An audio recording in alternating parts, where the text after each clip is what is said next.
Hello folks, welcome to the Daytona International Speedway. We are here for Daytona 500 pole qualifying for the 2023 Trinity River Cup Series. Last night we had the AutoNation Grand Prix here on the road course. Braden Perez walked away with a W. He took over the points lead, and he is looking to make another statement here in the biggest race of the season. But first, we've got to set the field for the duels. The first and second positions will be locked in from this event here, or this running of the qualifying today. We'll lock in the first and second place, and then the bottom 38 will decide their qualifying positions in the duel. The odd positions will go to Duel 1. The even positions will go to Duel number 2. Roberto Crown Jr. Elijah Gordon out on the racetrack already, as are Upton and Parrish. Everybody getting up to speed. No restrictor plates on these cars. They're flying around at about... They will be flying around at about 220 miles an hour in the draft. But now they come around here to start their first timed lap side by side as more cars come out onto the racetrack. We'll have a 30-minute session today, just like at Homestead. So it'll be Gordon ahead of Crown for the moment. Gordon, actually, he's already put a time up. I guess his pit's before the start-finish line, so you see the minute times showing up. Will Parrish, another one. He ironically ran a faster one. I guess he started further up the pit road than Gordon did. But we'll see. This is Gordon's first lap at speed. They come through. Crown gets caught up behind the slow car of John Andrews. And first lap for Elijah Gordon at speed, 43.002. Best Roberto Crown Jr. by almost 7/10 of a second. Holy smokes. Andrews really held up that 3. But we'll have to see how it goes this time. You see the big spoilers on these cars? It'll only be that way for Daytona and later on Talladega, and aside for the other races, we'll have the smaller spoilers on them. As they come around turn number 4 once again onto the main straightaway. The fastest car right now, Alex Lozano, now Thomas Truxell, 42.161 for the Pacific Hamel Racing driver. His teammate Braden Perez won last night in the AutoNation Grand Prix here on the road course layout. First win for Pacific Hamel Racing ever, and Braden Perez leads the way in the championship standings. Thomas Truxell comes into this next Daytona 500 week in the 24th position in the standings. So he's looking to turn his season around, but it's been a difficult one so far. Mitchell Henderson on top of the board now. He won, and now it's Sebastian Kugelon. Now it's Truxell again, 41.401 for Truxell. My goodness, we're already going that fast? Beats Anthony McClure's time by over 4/10. My goodness. We'll have to see. I'll be curious about Brandon Hayes and even Anthony McClure. I want to see what McClure's lap looks like this time. See if he beats him. Now Mr. Edge goes to the top. 41.243 for the new Smyrna winner and defending series champion Nicholas Samadillo. Caleb Rose second, Truxell third for the moment. But as Truxell comes around, see what the lap looks like. This whole group comes across the line. Priya, 40.904, number 1. Priya McShane, Truxell, Anthony McClure, the top 3. Then Samadillo, Rose, Andrews, Gordon, and it's shuffled again. And hello, Stephen Colon up to the 3rd position, 41.118. So he goes to 3rd, now gets bumped back to 5th. Nicholas Samadillo jumps up to the 2nd position, a 40.974. Couldn't quite edge out Priya McShane, though. Came up 0.07 short. But still plenty of time. 25 minutes remain in this pole qualifying session. Remember, the top 2 spots lock in, regardless of what happens in the duels. I know in NASCAR, if they wreck out in the duels, they just get knocked all the way back. they don't get to keep their first or second position. That's not the way it works here. You get the pole, you get second, you will have those positions on Daytona 500 race day. So as they come around once again to the line to set some laps, nothing going to be quicker that time through, so we'll head back a little bit. Hello, Marty Sakala. Oh, trouble! There goes Stephen Colon spinning down to the inside. Trying to get into the pits, he got tipped. Thankfully, he doesn't hit anything, and it's not a brutal incident. But hello, William Brock, 40.798. And that's what it looked like Stephen Colon got together with Eric Monaco in the 25. He is slow on the racetrack for the moment, as the tandem of Parrish and Thompson goes around him on the outside. So here's your pole sitter for the time being, William Brock for Team Ninja Rapids.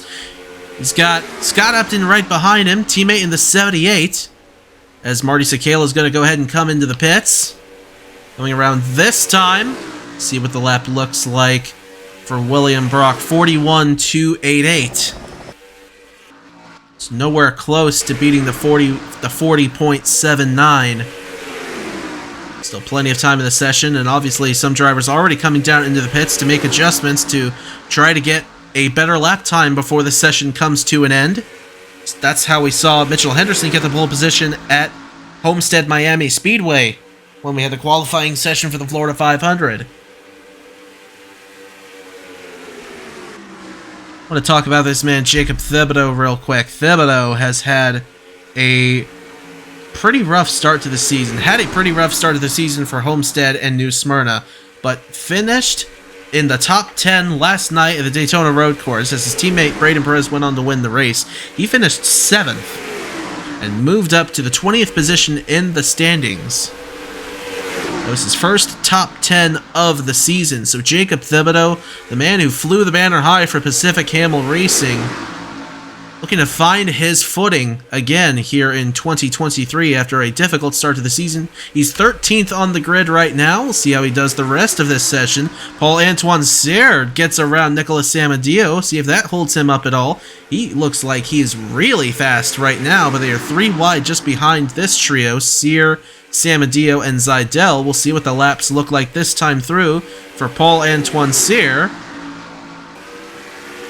Runs a 41.584, so definitely going to want to pay attention to not just the drivers that are in the draft, but the ones that are coming in and out of the pit road, because that could be what wins somebody the pole position and that second spot. Got to be careful, too, for the cars that are coming out of the pits. Priya McShane in the 91, second on the grid right now. So right now, the ones locked are William Brock and Priya McShane. And remember, third on back will have to decide their qualifying order in the duel. Odds go to Duel 1, evens go to Duel 2. Oh, look out for Cologne. Garcia, Sterling, Brock, Nelson, and Dale Lightning run up on him. So that'll separate that group of 5 into 3 on the inside, 2 on the outside. Now, looks like Lightning's going to leave Brock Nelson out to dry. That's just ahead of them side by side. It's Colin Teague and Mitchell Collins, with Andrew Williams coming off of the pit road.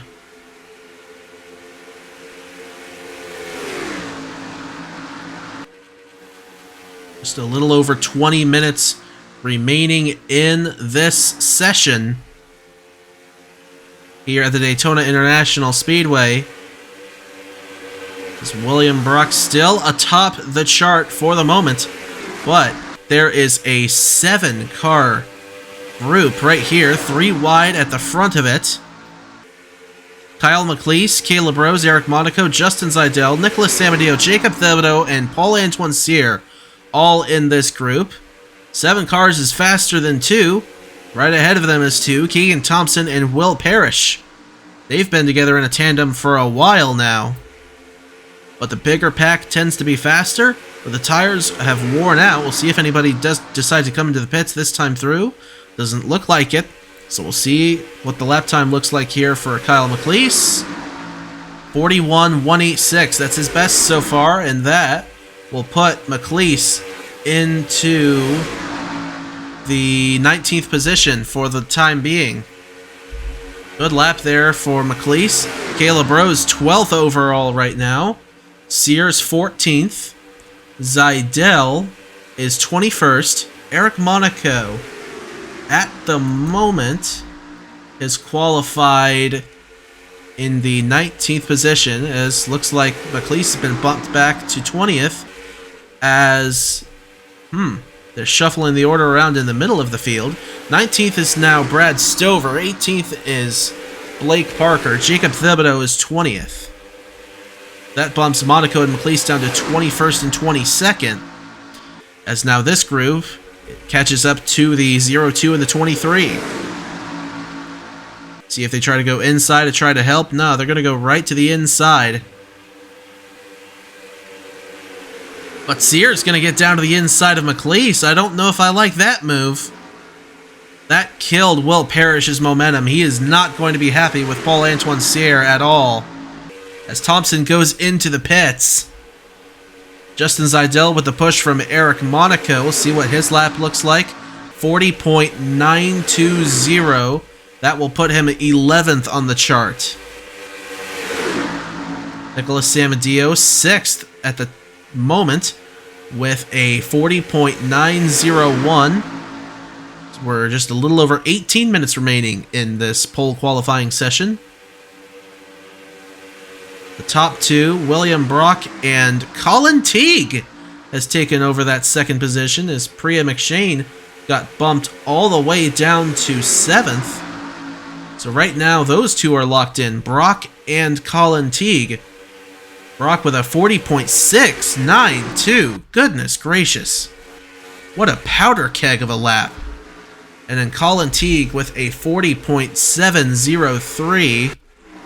See if we can find where either of them are. There's Brock.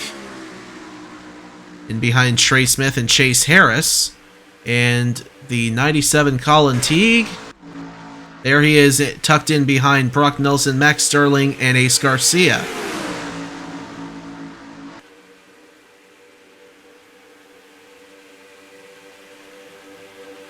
So definitely things are changing at a slower rate than they were at the start of the session, and now that the faster laps have been laid down, but that does not mean that they are not going to change for the rest of this session. We've still got 17 minutes remaining here, and then likely a couple of resets at the end of it, before we get to the tail end of this session. Here's Sebastian Kukulon leading this pack with McShane, McClure, Biller, Parker, Troxel, and Hayes. As Thompson comes off of the pit road, he'll look to get into a drafting group. On the inside he will go. There's Gordon Vargas. Vargas had to check up for whatever reason, looks like. Thompson will see if he's able to get up in a group. Maybe this one right here with Trey Smith, William Brock, Upton, Harris, and Williams. He's going really slow, though, so I don't think that's going to happen. He's in no hurry to get up on the racetrack. Good job to stay out of the way of everybody else. But for whatever reason, Andrew Williams had to check up on corner exit by the looks, and that explains why he's going into the pits. So he'll go into the pit road to get a splash of Sunoco and some fresh Michelins. See if he can run a faster lap time before this session comes to a close.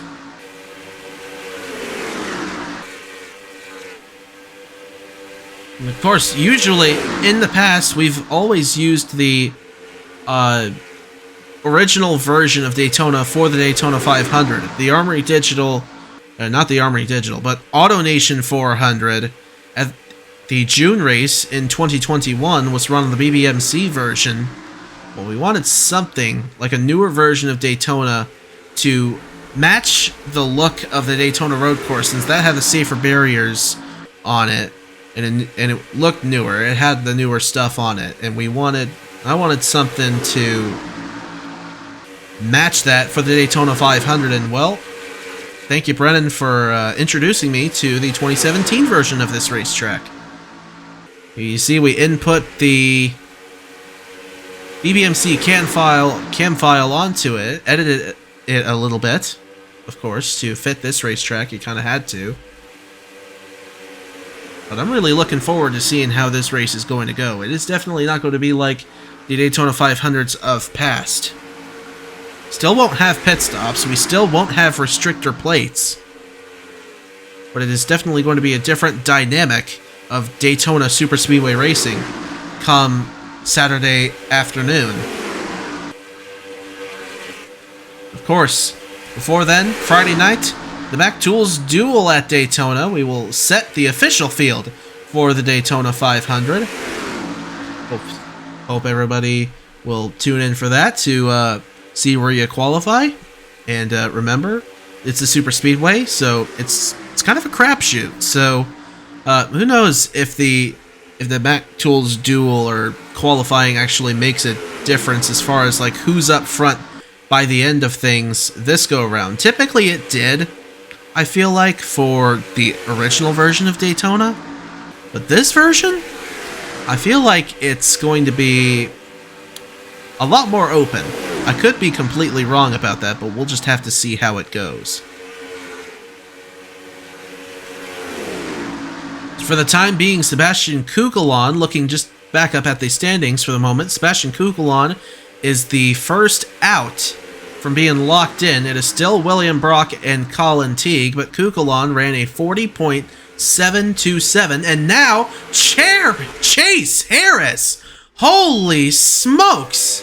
40.596. Number one on the charts. Trey Smith second. William Brock, Scott Upton, and then Colin Teague. Holy cow! The first sub 40.6 lap we've seen in this session. This is why I said you never know until you get to the end of the session. Holy smokes, that is a powder keg of a lap.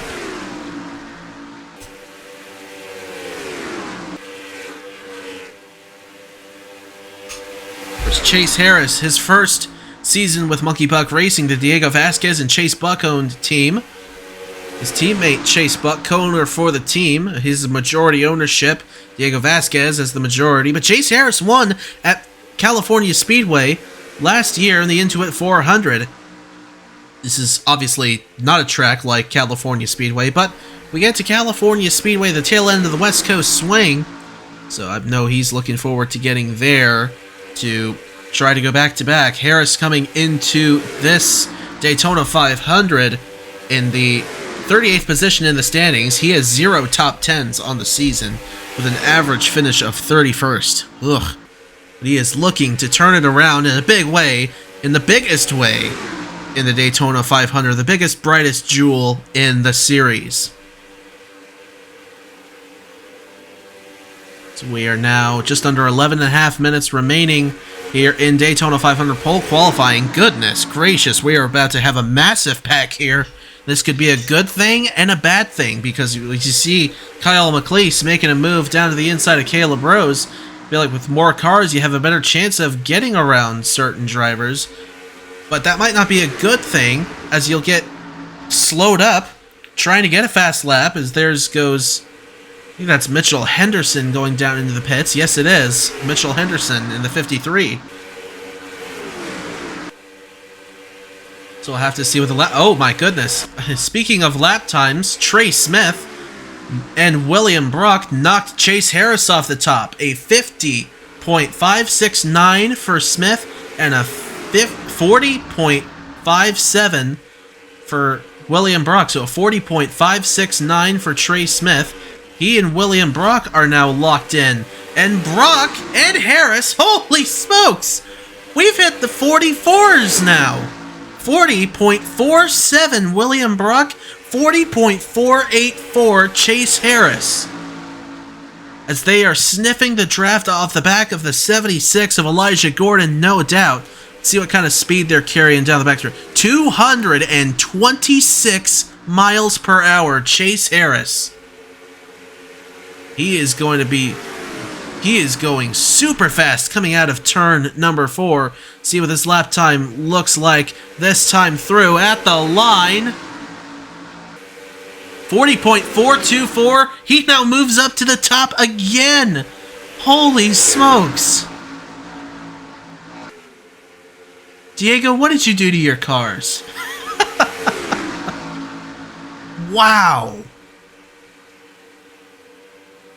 He's got that Chase Buck speed now. Buck won the Clash at Eldora.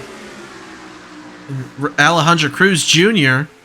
in the middle, actually, for the Monkey Buck drivers. He sits 35th in the standings. And Chase Buck coming into this Daytona 500 sits 17th in the standings. After winning the Clash, he's had no top 10s on the season. Actually, I don't think any of the Monkey Buck cars have had top 10 finished yet. Not a single one of them. But they've got a good opportunity today, or on Saturday, to get someone either in the victory lane or on the podium or in the top 10. Just something to turn around a rather rough start to the season for them.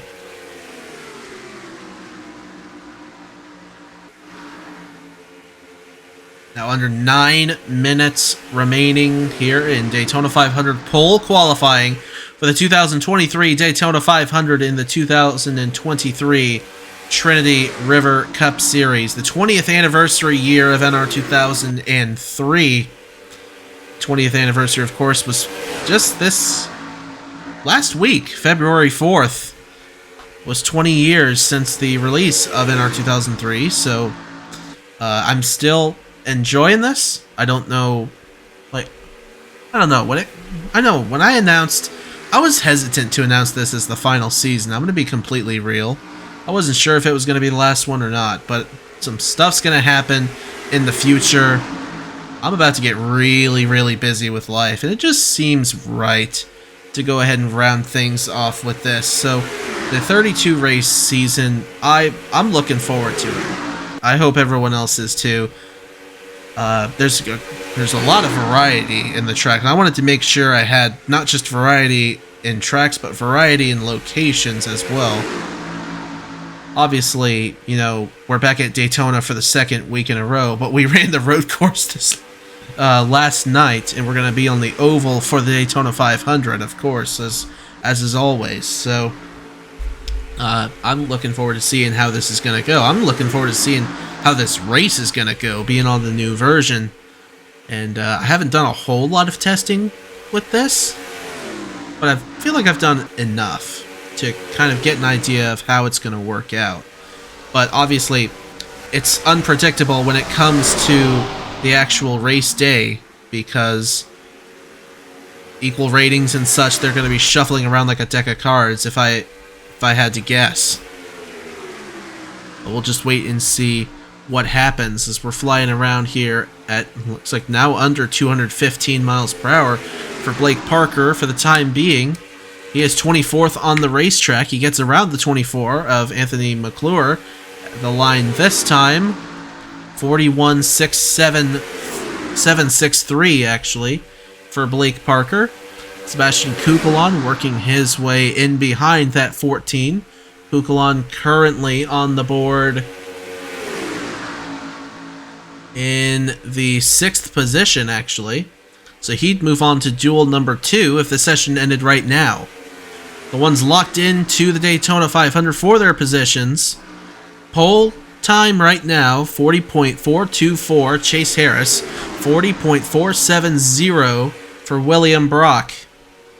No surprise to see that 59 going fast. William Brock's a heck of a race car driver. Plus, that 59 finished second in the championship last year. So, he has definitely moved up to a team that can easily contend for championships, although he has had a rough start to the season as well. He's 30th in the championship standings through the first 3 races with 0 top 10s. So he's looking to get one here at Daytona for the 500. We'll have to see how it goes for him. Just a little over 5 minutes remaining, as looks like some drivers are going to make some last-minute adjustments to get out there and make some quicker times. Will Parrish, Brandon Hayes, Keegan Thompson's in the pits, as we've just hit the 5-minute mark here in Daytona 500 pole qualifying.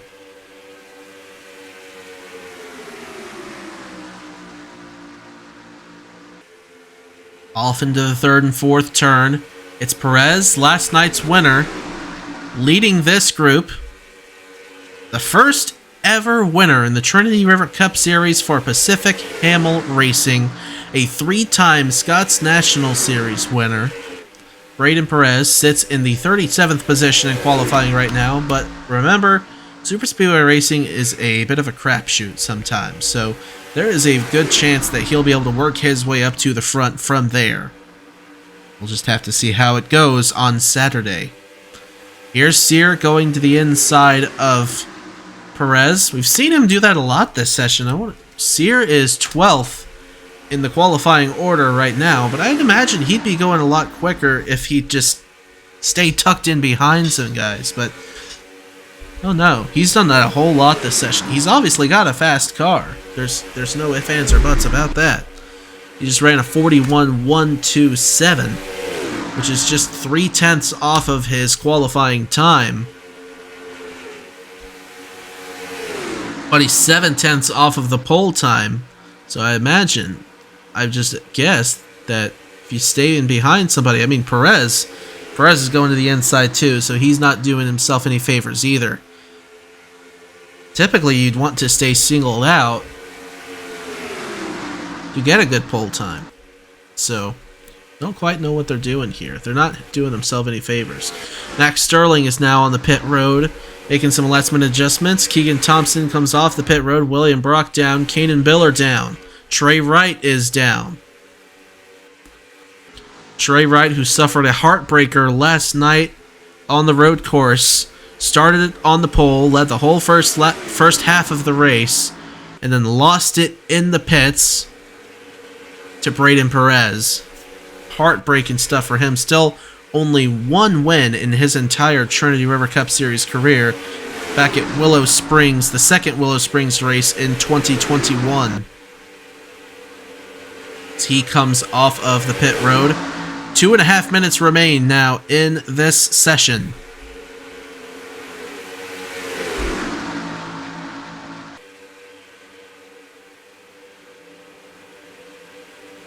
Smith down to the inside.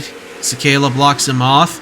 Kyle McLeese up high. Now Parrish goes down to the inside in front of the 11. That's going to hurt everybody's momentum. They're not going to be happy at all, but I imagine I would almost expect someone to come down the pits through this group. No, absolutely not. So we'll see. This could be a quick lap for all of these drivers. But for whatever reason, they are not wanting to stay singled out. As a big spin on the back straightaway. Oh my goodness, Chase Buck in the 45 is trashed. Goodness, looks like we had a big spin on the back stretch. Wonder who else that involved. Looked like Trey Wright in the 95. What in the world? Well, we'll have to take a look at that in just a little bit. Holy smokes. Wright heads into the pits. Lozano's in the pits as well. But Buck, I guess he's glad this happened in pole qualifying and not in the Daytona 500. But it still could. The Daytona 500 hasn't happened yet, so that could still happen, but hopefully it doesn't. But we're just less than a minute remaining now in pole qualifying, and Buck will pull the 45 into the pits. I don't see much damage on that, but I did see a big cloud of smoke on the back straightaway. That could have been Wright, that could have been Buck, I'm not sure. Monaco's going to come down the pits. We're 30 seconds remaining in this session.